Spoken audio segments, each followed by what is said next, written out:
الحمد لله رب العالمين والصلاة والسلام على سيد المرسلين وعلى آله وأزواجه وذرياته وصحبه أجمعين۔ حضرات گرامی، انسان مرد و عورت کے مجموعے کا نام ہے۔ مرد و عورت کے درمیان مختلف رشتے ہیں۔ بعض رشتوں کی بنیاد پہ نکاح حرام ہے اور بعض عورتوں سے نکاح جو ہے جائز ہے۔ چوتھے پارے کے اخیر میں ان عورتوں کا ذکر کیا گیا جن سے نکاح حرام ہے۔ پانچویں پارے کے آغاز میں خاندانی تعلقات کا تذکرہ کرتے ہوئے ازدواجی رابطے اور شادی کے رشتے کے سلسلے میں بتایا جا رہا ہے کہ کن عورتوں سے نکاح جو ہے جائز ہے، اور یہ بھی بتایا جا رہا ہے کہ اگر آپس میں اختلاف ہو جائے تو اس اختلاف کا ازالہ کیسے کیا جائے، دور کیسے کیا جائے۔ پھر رسول اللہ صلی اللہ علیہ وسلم پہ جب یہ آیت نازل ہوئی فَكَيْفَ إِذَا جِئْنَا مِنْ كُلٍّ، فرمایا کہ ایسے صورت میں رسول اللہ صلی اللہ علیہ وسلم رو پڑے، یعنی اس کا مطلب یہ ہے کہ جب ہم آپ کو قیامت کے دن لائیں گے اور آپ کو گواہ بنائیں گے تو اس مرتبے اور اس کیفیت کو استحضار کر کے رسول اللہ صلی اللہ علیہ وسلم پہ آپ رو پڑے۔ اسی طرح یہ بات بتائی جا رہی ہے کہ اقوام میں یہودی قوم جو ہے اس کی سرشت میں بہت ساری خرابیاں ہیں۔ انہی میں سے وہ حق کو چھپاتے ہیں، وہ جھوٹ سے کام لیتے ہیں، ان کے اندر حسد ہوتی ہے اور حسد ہوتا ہے اور حسد کے آگ میں جلتے ہیں۔ اب اگر آپ جائزہ لیں موجودہ حالات میں یہودیوں کا حسد، یہودیوں کا مسلمانوں سے جلنا کس قدر عیاں ہے، آپ غزہ، فلسطین اور پورے اس خطے کو لے لیں کہ کیا کچھ ہو رہا ہے۔ اللہ تعالیٰ دشمنوں کو برباد کرے۔ ایسے حالات میں ضروری ہے کہ ہم حالات کا تجزیہ کریں۔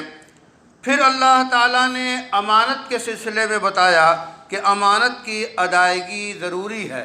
جب بھی کوئی امانت رکھی جائے تو اسے ادا کیا جائے، اور یہ بھی بتایا کہ لوگوں کے درمیان جب فیصلے کیے جائیں، ججمنٹ کیے جائیں، تو انصاف کی بات کہی گئی ہے، یعنی انصاف ہمیشہ ہونا چاہیے، ظلم کے خلاف فیصلے ہونے چاہیے، عدل قائم ہونا چاہیے۔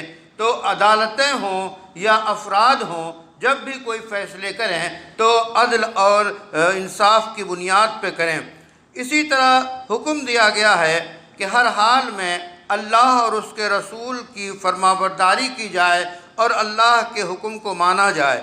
اور یاد رکھیں، جب کبھی کسی مسئلے میں کوئی اختلاف ہو، کوئی جھگڑا ہو، تو آپس میں خود سے حل نہ کریں، بلکہ اللہ کی تعلیمات کو سامنے رکھیں اور جو شریعت کا حکم ہو اس کے مطابق فیصلے کریں۔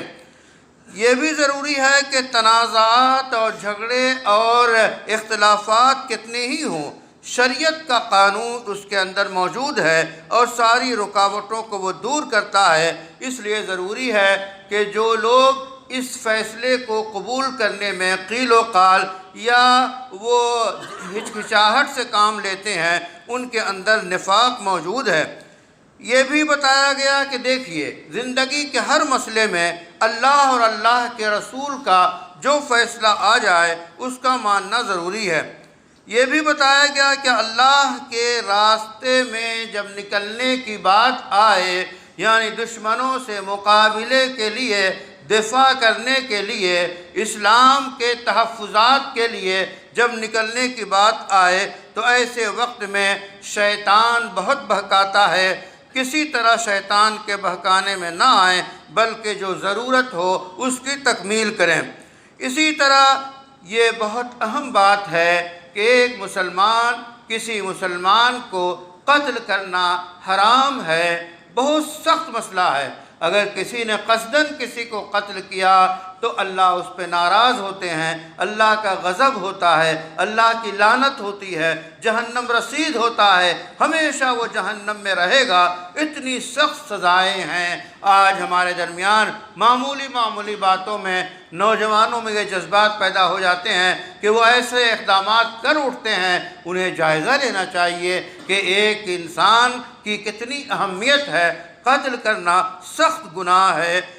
اسی طرح مسلمانوں کے احوال میں اس کا تذکرہ کرنے کے بعد سخت وعید ہے، جیسا کہ میں نے سنایا وہ موجود ہے۔ پھر اللہ تعالیٰ نے ایک حکم بتایا ہے کہ جب آپ سفر میں ہوں تو سفر میں بہت سی سہولتیں حاصل ہیں۔ مثلا ایک سہولت یہ ہے کہ آپ کی نماز میں قصر ہوتا ہے، 4 رکعت والی نمازیں 2 رکعت ہو جاتی ہیں۔ اسی طرح اگر آپ شریعت کے سفر میں ہوں تو آپ کو اجازت ہے روزہ نہ رکھنے کی، لیکن بعد میں قضا ضروری ہے۔ لیکن اگر اچھے احوال ہوں تو روزہ رکھنا بہتر ہے۔ وَأَن تَصُومُوا خَيْرٌ لَكُمْ، اگر آپ روزہ رکھیں تو وہ بہتر ہے۔ اسی طرح یہاں ازدواجی زندگی کے بہت سے احکام بیان کیے گئے ہیں، اور آپس میں جو نافرمانیاں ہوں اور اختلافات ہوں ان کے ازالے کی صورتیں بتائی گئی ہیں۔ پھر اخیر میں منافقوں اور اللہ کے دشمنوں سے دوستی کرنا یہ جائز نہیں ہے۔ اللہ کے دشمنوں سے پینگیں مارنا، تعلقات رکھنا، دوستی کرنا یہ کسی طرح جائز نہیں ہے، اور نیکی میں سستی اور آخرت میں جو ہے نیکی میں سستی کرنا اخروی اعتبار سے انسان کو برباد کرتا ہے۔ اس لیے انسان کو چست رہ کر نیک کاموں میں لگے رہنا چاہیے۔ اللہ سے دعا ہے کہ ہمیں قرآن کریم کے مطابق زندگی گزارنے کی توفیق عطا فرمائے۔